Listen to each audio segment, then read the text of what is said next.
Alright, off to our first video about scales and chords. Just to make it clear, we'll start with the scales and chords will be later on in the series of the videos. And I'll throw a whole lot of information at you in this video, but it's very important. It's hard to separate it because it's all just it's all gears going into one another, or yeah, it's just I don't know how else to do it. Basically, what we should hear at least about, don't really need to know it, but what we need to know, what we should hear about is the different scales that are on the market, so to speak. There is such a thing as a chromatic scale, a whole tone scale, a pentatonic scale, and an octatonic scale, and so on and so forth. But those four are probably most important, and I'll just swiftly get into it. The chromatic scale.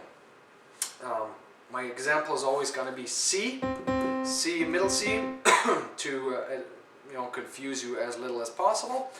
And the chromatic scale is 12 keys, 12 notes, and it plays the whole octave from key to key, and every single key in between. 1, 2, 3, 4, 5, 6, 7, 8, 9, 10, 11, 12. Well, 13 if you like, but that's an unlucky number, so we're not playing that.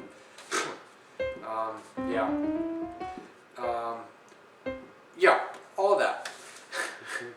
The whole tone scale consists of 6 notes, and there is actually only 2 scales that make sense, and that is the C and the B whole tone scale, because any other key will basically have the same keys in it.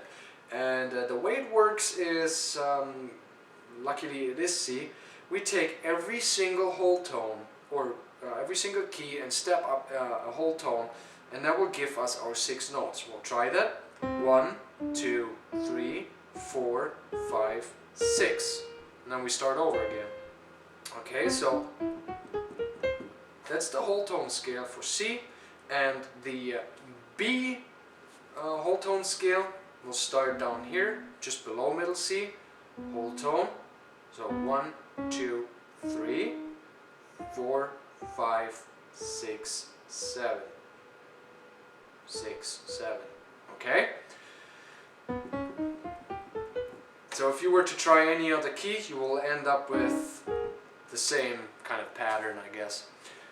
But moving on, the pentatonic scale consists of 5 notes, and basically it's for jazzy music.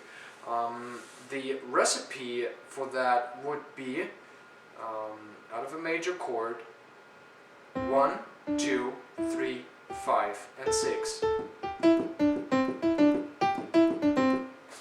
Okay, and then also the harmonic minor. It's another recipe, which is 1, 3, 4, 5, and 7. Pentatonic scale. The octatonic scale has 8 notes, which part of is the diminished scales, and those we will be getting into more deeply. And basically, how we want to build our scales is what we want to put the weight on. And this sounds really boring, but trust me, it is so important. If we can play all the scales, the major scales, we can easily make any other scale out of it. But more importantly, we can build our chords, which is gonna be so vital if you want to just improvise.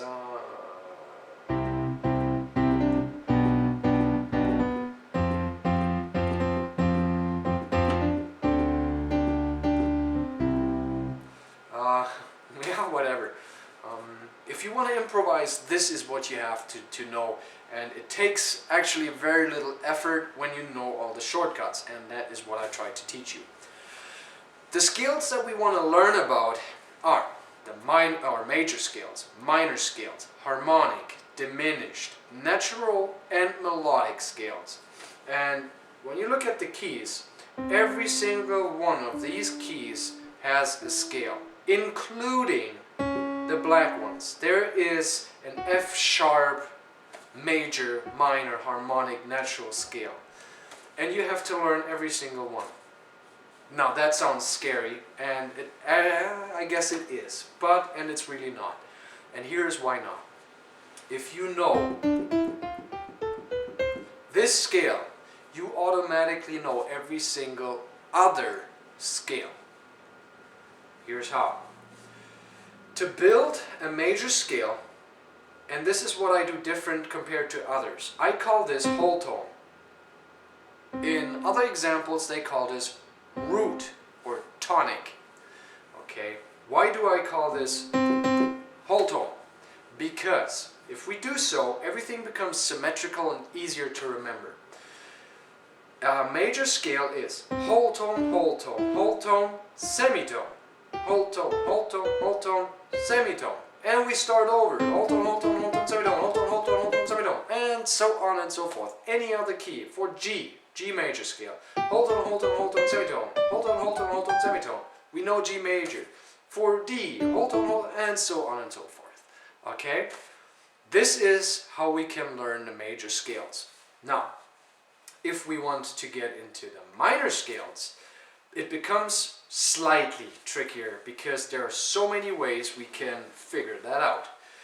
And what we want to start first is the natural minor, because for C major, which has a relative minor, every major scale has a relative minor, I mentioned that in the introduction. For C, that is A.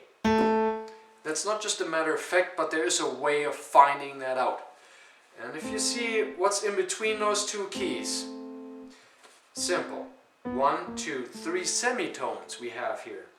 To get from a major tonic, from a major scale, to the relative minor, all we have to do is step down 3 semitones. 1, 2, 3. 1, 2, 3. And that will give us a natural minor. But now that we know that A, we know nothing about natural minors. We know there's an A, and that's great, because every natural minor uses the key of its brother or sister major scale. So C again, C major, and here's natural A minor. Here's A, C major. Did you see what's going on here? We use the exact same keys, and that is so cool. Okay, so we can easily, if we're in play, if we are in G major, okay, so we would play G major, and to find the relative minor, 3 semitones from the tonic, 1, 2, 3. E is the relative natural minor to G. Okay, now, but how do we know those lower keys? Well, basically, and this is the other step that we can get into, how to find a natural minor scale just on its own without the relative major. And the recipe for that is whole tone, semitone, whole tone, semitone, whole tone, semitone. And we can make a song of that, or we can just play it. So if we go for that example E, whole tone, semitone, whole tone, semitone, whole tone. Wow! We just played the natural minor E. Whole tone, semitone, whole tone, semitone, whole tone. Disregard my fingering at this point. If you complain about that, please just disregard that. I either do the fingering to show you this better on the keyboard, or just because I focus too much on talking. So, yeah, I'm not professional, remember. But basically, what it comes down to is, normally you can play all those 8 notes by using the first 3 fingers for the first 3 notes. And then you would have to tug your thumb to the next key. And then you can play the rest with your remaining 5 fingers. Or you find a lab and they give you another 2 fingers, or you get a bionic hand, and then it gets just stupid. Again, we can find our natural minor by going from a major scale down 3 semitones, 1, 2, 3, find A, and then we play the same keys that this major scale has in it. Okay, so again, we just played G, the other example. Now, you see this on the top here? Guess what that E is? Again, hold on, semitone, hold on, semitone, hold on. Same keys. Oh, that sounds good. I'll keep that for the song. But anyway, this is what you can do. That's second step. Or else, you make yourself a little thingamajiggy, a little note, and you learn the degrees. And actually, those are very important for anything. Degrees. For every scale, they're the same. 1, 2, 3, 4, 5, 6, 7, 8. That was example C major scale.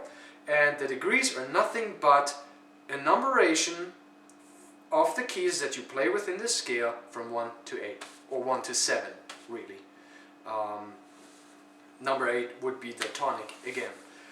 But when we get into a 9th, 11th, and all this kind of stuff, chords, 9th chord, then we want to number it to 8. So again, the degrees are nothing but the keys that we play, 1 through 8. Now, those degrees also have names, such as tonic, dominant, but we'll get into that later. Right now, we learned how to build major chords and minor chords. With that knowledge, I should actually let you go, because I highly recommend you use or you learn 2 scales a day. That is plenty.